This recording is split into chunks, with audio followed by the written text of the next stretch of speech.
വനനിയമ ഭേദഗതിയിൽ നിന്നും പിന്മാറിയെന്നും നിയമം നടപ്പിലാക്കില്ല എന്നും സർക്കാർ പറയുമ്പോഴും മരണസംഖ്യയും മൃഗത്തിൻ്റെ ആക്രമണവും തുടരുകയാണ്. ഇതൊക്കെ കണ്ട് വിലാപം പൊഴിക്കാനും മുതലക്കണ്ണീർ ഒഴുക്കാനുമൊക്കെയാണ് നിങ്ങളെങ്കിൽ എന്തിനീ കനകസിംഹാസനത്തിലെ ശുംഭരായി നിങ്ങൾ ഇരിക്കണം. നിങ്ങൾ കഴിഞ്ഞ ദിവസം ഇക്കാര്യത്തിൽ നിയമസഭയിൽ മാത്യു കുഴൽനാടൻ്റെ ശ്രദ്ധ ക്ഷണിക്കൽ പ്രമേയത്തിന് സമയം ആവശ്യപ്പെട്ടപ്പോൾ സ്പീക്കർ പറഞ്ഞതെന്താ? ശരിയാണ്, ഇത് ആവശ്യമാണ്, പക്ഷേ അനുവദിക്കാൻ ഒക്കില്ല.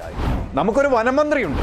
മുഖ്യമന്ത്രിയുടെ കൃപാകടാക്ഷം കൊണ്ട് മാത്രം മന്ത്രി കസേരയിൽ തൂങ്ങിക്കിടക്കുന്ന നിർഗുണനായ ഒരു മന്ത്രി.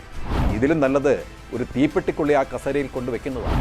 PV അൻവർ ഈ ജനത്തിന് വേണ്ടി ആക്രോശിച്ചപ്പോൾ പകമൂത്ത നിങ്ങൾ ചെയ്തതെന്താ? അൻവറിനെ പിടിച്ച് ജയിലിലടച്ചു. നിങ്ങളൊന്ന് ഓർക്കുന്നത് നല്ലതാണ്. നിങ്ങളുടെ പിന്തുണയോടെ ജയിച്ചു വന്ന അൻവർ നിങ്ങളോട് ഇടഞ്ഞ് പുറത്തു പോയത് നിങ്ങൾക്കുള്ള വടിവെട്ടാൻ തന്നെയാണ്. അൻവറിന്റെ ശബ്ദം ജനം കേൾക്കുക തന്നെ ചെയ്യും. തൃണമൂൽ കോൺഗ്രസിന്റെ വരാന്തയിൽ നിന്നും ജനത്തിന്റെ വികാരം തിരിച്ചറിഞ്ഞ് അയാൾ നിങ്ങളുടെ നിലമ്പൂർ സീറ്റ് പിടിച്ചടക്കും. ഇനി എത്ര ശവങ്ങൾ വീഴണം നിങ്ങൾക്ക് മുന്നിൽ? ഇവരുടെ ഒഴുകുന്ന കണ്ണീരും ചോരയും ചാലിച്ച് ചക്ഷുകത്തിൽ പകർന്ന് മതിയാവോളം കുടിക്കണം നിങ്ങൾ. എന്നിട്ട് അതിന് നികുതി ചുമത്തി നിങ്ങളും നരനായാട്ട് നടത്തണം.